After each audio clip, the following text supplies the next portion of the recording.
The old schoolhouse loomed before me, a skeletal silhouette against the dying light.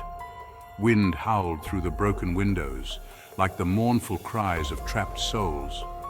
The air grew cold, sending shivers down my spine as if an unseen hand had gripped my heart. I hesitated, fear gnawing at my resolve. This was Northgate High, a place whispered to be haunted, a place I never dared to explore, until now. My best friend Tommy dared me to spend the night. He claimed he didn't believe the stories. Ignoring the icy fingers of fear crawling up my arms, I pushed open the creaking door. The stench of decay hit me first, a musty odor of rotting wood and forgotten memories. Dust motes danced in the faint moonlight, filtering through boarded-up windows. We were alone, or so we thought. The old gymnasium was our destination, a place where laughter and cheers once echoed. Now it stood silent, shrouded in an almost tangible darkness. The air felt heavy, thick with an unseen presence.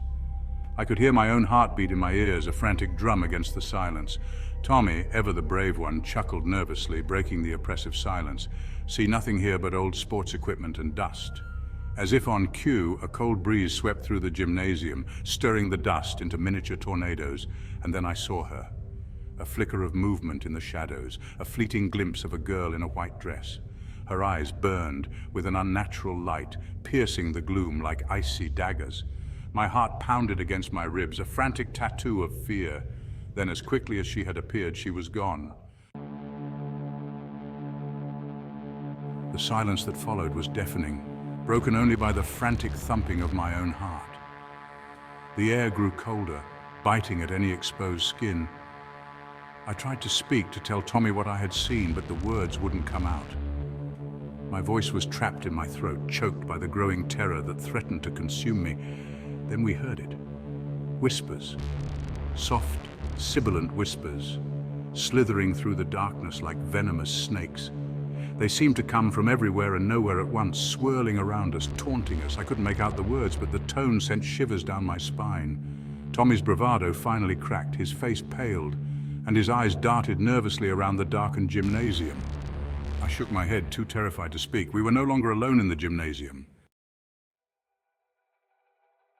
We pressed on, deeper into the school's shadowy heart, each creaking step a testament to our growing fear.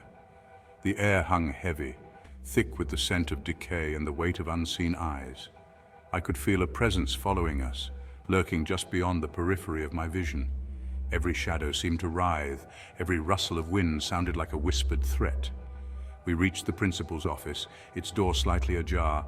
A single flickering light bulb cast long, distorted shadows on the dusty furniture. I could sense her presence again, the girl in the white dress. The door slammed shut with a resounding boom, plunging us into absolute darkness. The sudden, sharp sound cut through the oppressive silence, sending my heart racing. I stumbled back, my hand instinctively reaching out to find Tommy. His grip was tight, his knuckles white with fear. We were trapped. Panic surged through me, cold and sharp, threatening to overwhelm my senses. I fumbled for my phone, my fingers trembling, but the battery icon blinked ominously, dead. The whispers grew louder, swirling around us like a chorus of tormented souls. I could feel their icy breath on my skin, smell the decay that clung to them like a shroud. We were at their mercy. Help! Tommy's voice cracked, high-pitched and desperate, swallowed by the oppressive darkness. But we both knew no one would hear us. The darkness seemed to pulse, a living entity closing in on us. Then, with a sickening lurch, the shadows came alive. Glowing eyes like embers from a dying fire materialized in the darkness surrounding us, their gaze hungry and cold.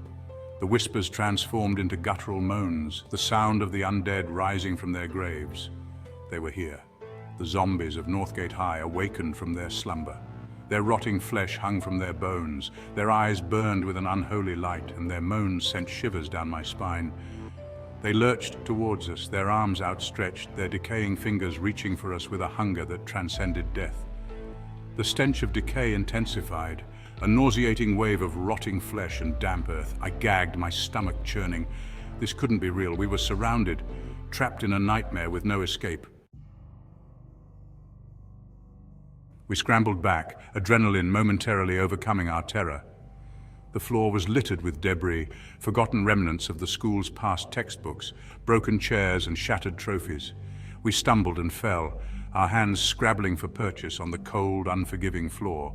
The moans grew louder, closer, and I knew we didn't stand a chance. Then, with a deafening crash, a wall of lockers toppled over, revealing a hidden alcove. Crammed inside, their bony fingers intertwined, were skeletons, dozens of them, their empty sockets staring out at us with silent accusation. They were the missing students of Northgate High, their souls forever bound to this place of shadows and despair. The sight of the skeletons, their skeletal grins mocking our terror, was more than I could bear. I felt a scream building in my chest, a primal shriek of fear and despair. This was it, trapped in a haunted school, surrounded by zombies and the skeletal remains of their victims. "This way," Tommy shouted, pointing towards a narrow window at the back of the alcove. It was a long shot, but it was our only chance. We scrambled over the debris, the moans of the approaching zombies urging us on. The stench of decay filled my nostrils, choking me, but I pushed on, fueled by adrenaline and fear. The window was nailed shut. Panic surged through me again, cold and sharp. We were going to die here, but Tommy, ever resourceful, grabbed a rusty trophy from the floor and smashed it against the window pane. The glass shattered, sending shards flying. We clambered through the opening, ignoring the pain of the jagged edges tearing at our clothes and skin. The night air hit us like a slap, cold and invigorating.